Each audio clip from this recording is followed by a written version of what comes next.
Pablo has been in the animation industry for about 20 years now. He's got experience working on some of our favorite stuff. Keeping the Sabbath day holy can be a little challenging for kids. I thought, you know what? Why don't I just do it? I bet you I could just make a comic book about the Book of Mormon. People have really responded to it. But animating it out in your own words is totally different. He tried to kill me! That's what happened! So I'm curious how this process has influenced your relationship with the Book of Mormon.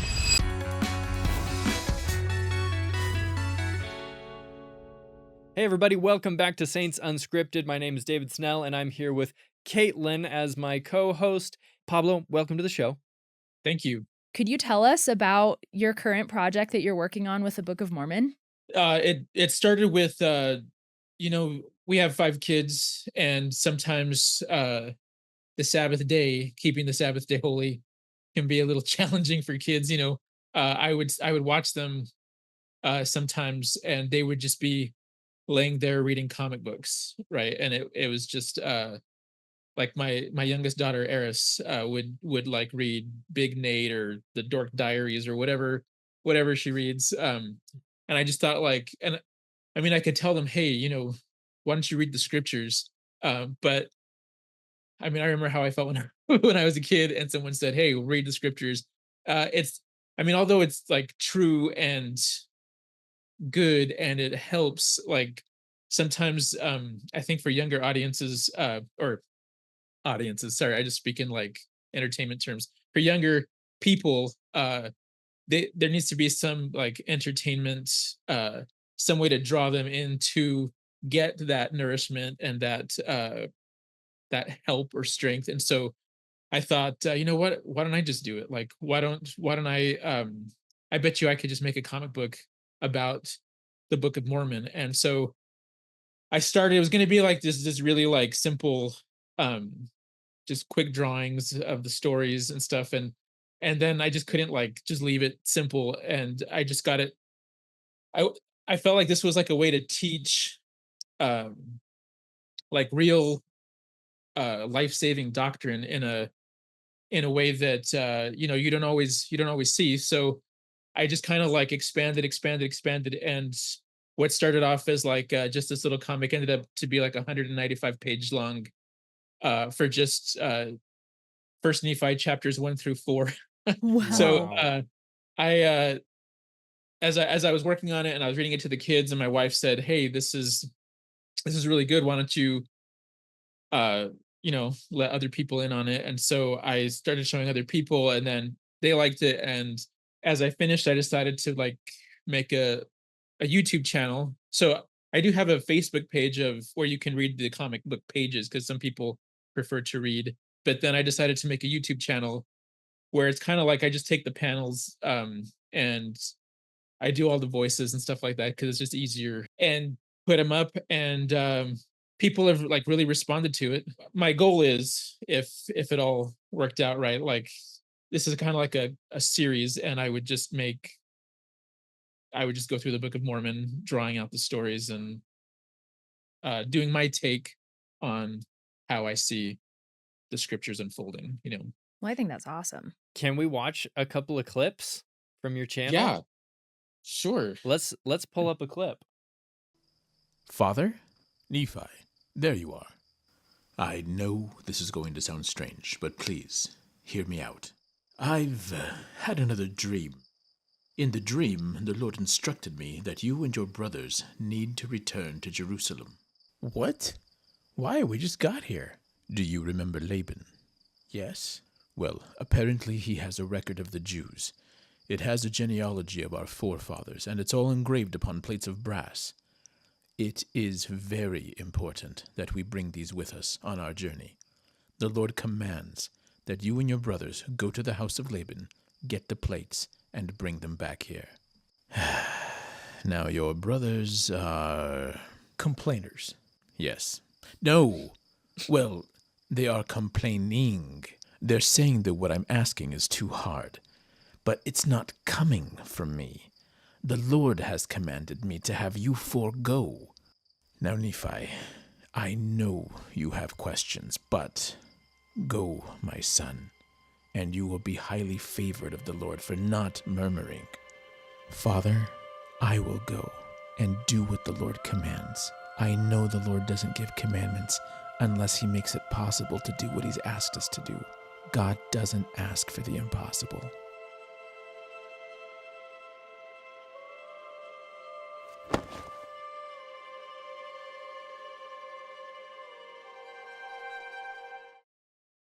That's That was awesome. Yeah.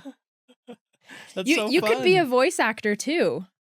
I Oh, thought yeah, you did like Lehi's voice pretty well. I was pretty Yeah. convinced. oh, thanks. I bet that's got to be an interesting process because there's so much left to interpretation with the Book of Mormon because we only have so much conversation that happens, right? There's a lot of like telling of the events and whatnot, but that's got to be an interesting process for you to come up with like how might have Nephi and his family felt in this situation? What are some things they could have said? Yeah, I struggled for a while because the scriptures, when Joseph Smith translated them in kind of like that old English style, and it took me a while to figure out. I definitely want to use today's language, but not be irreverent necessarily, if that makes sense. Like, not use slang or things like that, but just kind of make it relatable to youth, to everybody, right? Like in the scriptures to ourselves, and um, I think just going through, having a family of 5 children and going through all kinds of trials that everybody goes through. I think just being able to draw from that kind of helped me to connect the dots that we see in the scriptures, like to connect point A to point B. It's been very fun and very. I've learned a lot about the people in the scriptures as I think I have. I don't know. When I meet them, I don't know if they're gonna slap me or shake my hand or what they would do, but hopefully I represented them in a good light. Well, that was one of the questions I wanted to ask because when it comes to like studying the Book of Mormon, traditionally you open the book and you read the words on the page and you might, stop and think about them or look at the cross references or make some notes, but like animating it out in your own words is totally different. Like it's a different way to interact with the Book of Mormon. So I'm curious how this process of turning this into more of a graphic novel, curious how that has affected or changed or influenced your relationship with the Book of Mormon or your testimony of the Book of Mormon. I'm sure you've heard this a million times, right? But there's no question in my mind that it is true, right? Because the Lord told me through the Spirit that it's true. When I when I'm going through it to like translate it from words to images, I'm not a scholar. I don't like research a lot of the books about the Book of Mormon or anything like that. Most of this is I do read, like, Come Follow Me and the Words of the Prophets and their books and stuff that they've written, or James Talmage and stuff like that. Most of this is just like I read it, I ponder it, and then I draw it, and write it.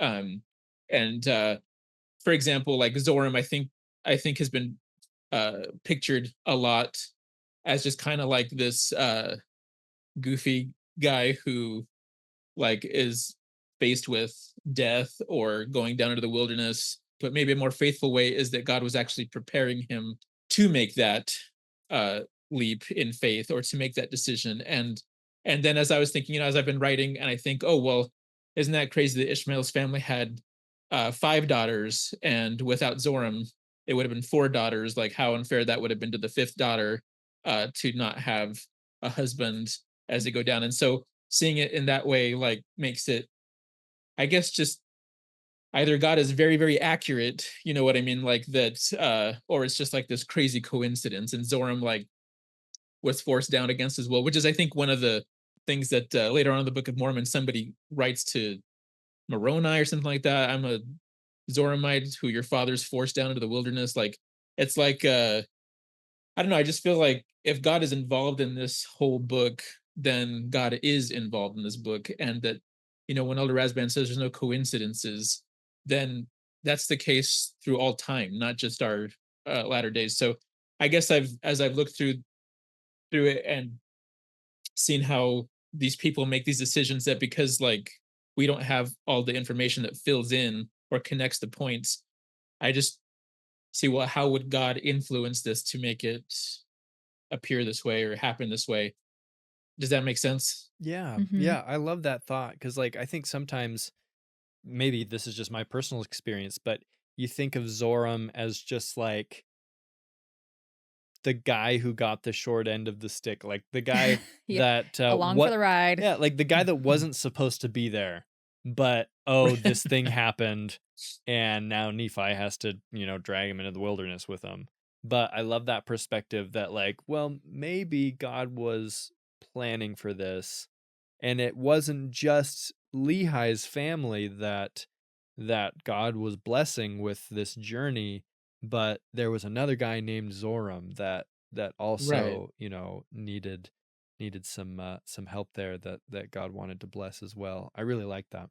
It's just making me think about how I study the scriptures, because if all of us were to look at the scriptures in a way that you're doing with this animation project, immersing ourselves, really pondering the things we're reading, almost as if we had to retell it ourselves, I think that allows us to really look deeper into this family and like what they're going through and what they're learning and experiencing, just looking at it so much deeper instead of just rereading like First Nephi chapter 5 for the seventh time and just kind of reading over it and being like, yeah, I know the story. But like you're really diving into it. And so I think that's a cool opportunity to just really get more into the scriptures. And Yeah. I feel like I should be better about that. Oh.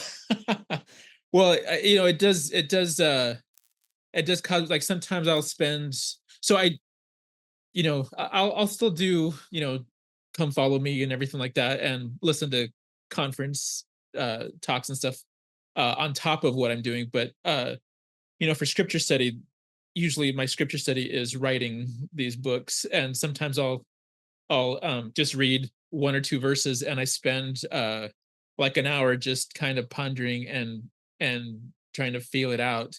Uh, and I do feel like by the end I actually uh love Sariah more, and I love Ishmael's wife and for what she had to go through for her daughters, and I'm sure getting married in the wilderness wasn't what she was thinking for her daughters. And just you do start to, well, I start to feel more respect and love for that. Even in Layman and Lemuel, who I feel like I do try to.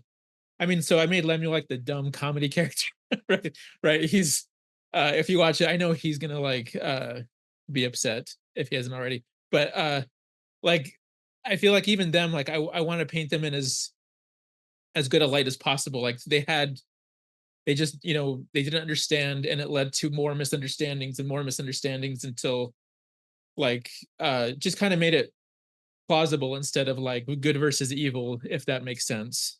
Yeah, Mhm. giving them the benefit of the doubt where you can. Yeah. Yeah. So, I think there's one more clip we want to watch. Is that okay with you, Pablo? Yeah. Yeah. Let's do it. Sam, Nephi, get up. Let's go. Quickly, let's get our stuff and get out of here. What happened? Did you get the plates? Lemuel, wake up. Let's go. 1 more minute. We don't have 1 more minute. We're leaving now. I'm not getting up. Layman, what happened? He tried to kill me. That's what happened. He what?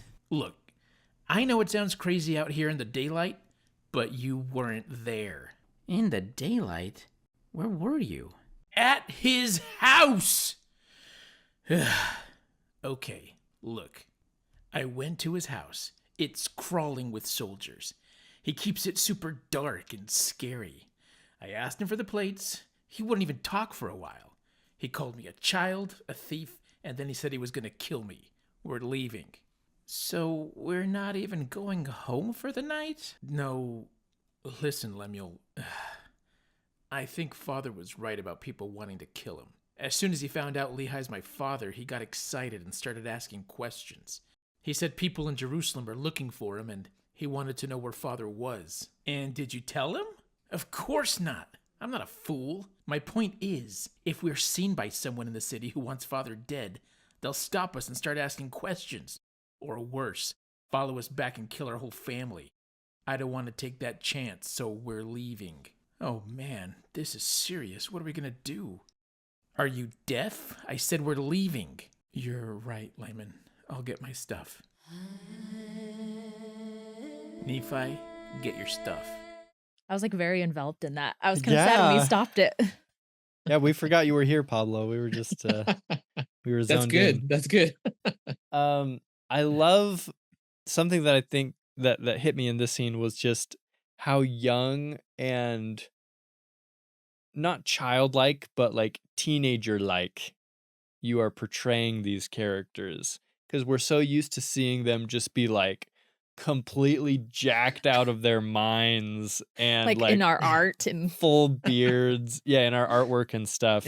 And it's like you got Layman, beating Nephi with a rod, and in my mind it's just like, oh my gosh, he's gonna end Nephi, like this big strong guy. But then like in this sense, it's like this older brother's just like being a dork and picking on his little brother, and that's wrong, but it's like, I could see that happening, Mhm. I could relate to that as a big brother myself with 3 little brothers. Just kidding. You But have I 3 like little that. brothers? I do. Oh, right on. Are They're you not the so oldest? they're not so little anymore, but Yeah. yeah, Still I'm beat the on oldest, 'em a little bit? yeah, of the boys. I have an older sister as well. Oh, okay. Yeah. So she's the real boss. Yeah. Yeah, I'm the oldest and the girl. So anyway, what is your channel called? Where can we find it? So if you type in the Book of Mormon, a graphic novel, in YouTube, you should be able to find the YouTube channel. There's also a Facebook page and Instagram. So if you want to just read the pages, you can go to those. But if you want to see the movies, the clips, the videos, then you go to the YouTube channel. Like and that's why I made the YouTube channel and the Facebook page. Like everyone has access to it. They don't have to pay for it. If they do want to pay for a physical copy or something, then they can pay for it. But it's kind of like just to get it to as many youth and or whoever as possible, to if it helps. Would you ever have plans to put them in like a physical book, like a graphic novel form? I've submitted the book to a publisher to see if they would print it. I'm actually heading up to Utah to go to the LDS PMA conference, which is like a conference for Latter-day Saints and the media, publishing, and the arts. And I'm gonna pitch my book to several other publishers that will be at the conference. But if not, then I guess I would self-publish. And if anybody wanted to purchase the book, they would be able to do so through Amazon, or I don't know how you would do that. But yeah, definitely make it into an actual physical book. So are you thinking I mean, you said that you had like 200 pages for what, like the first 4 chapters? Right. Would you distill that down, or would you just make it like the Hardy Boys and have 50 volumes?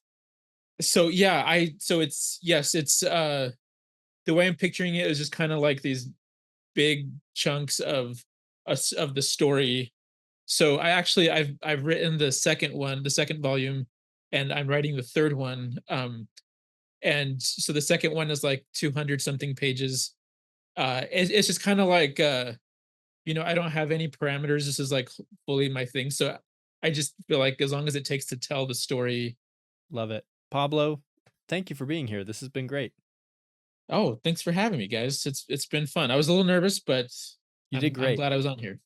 Yeah, we're really glad you came on, and we wish you the best of luck as you go to this convention and in your future endeavors with this project. I hope it finishes at the end. We have a whole complete series on the Book of Mormon. I think that would just be awesome. Just make sure that the spines of each book are all snippets of a larger image, so that when you have all of the volumes together, it's got like this massive panoramic view of like people getting slaughtered from Alma 56 or something, Well, that's Don't do a that. great Great idea. scene. I'll take that into account. Yes. All right. Well, thank you for being here. Everyone watching, thank you for watching, and make sure you go watch this video that's popping up on the screen right now if you haven't seen it yet, and have a great day. Bye.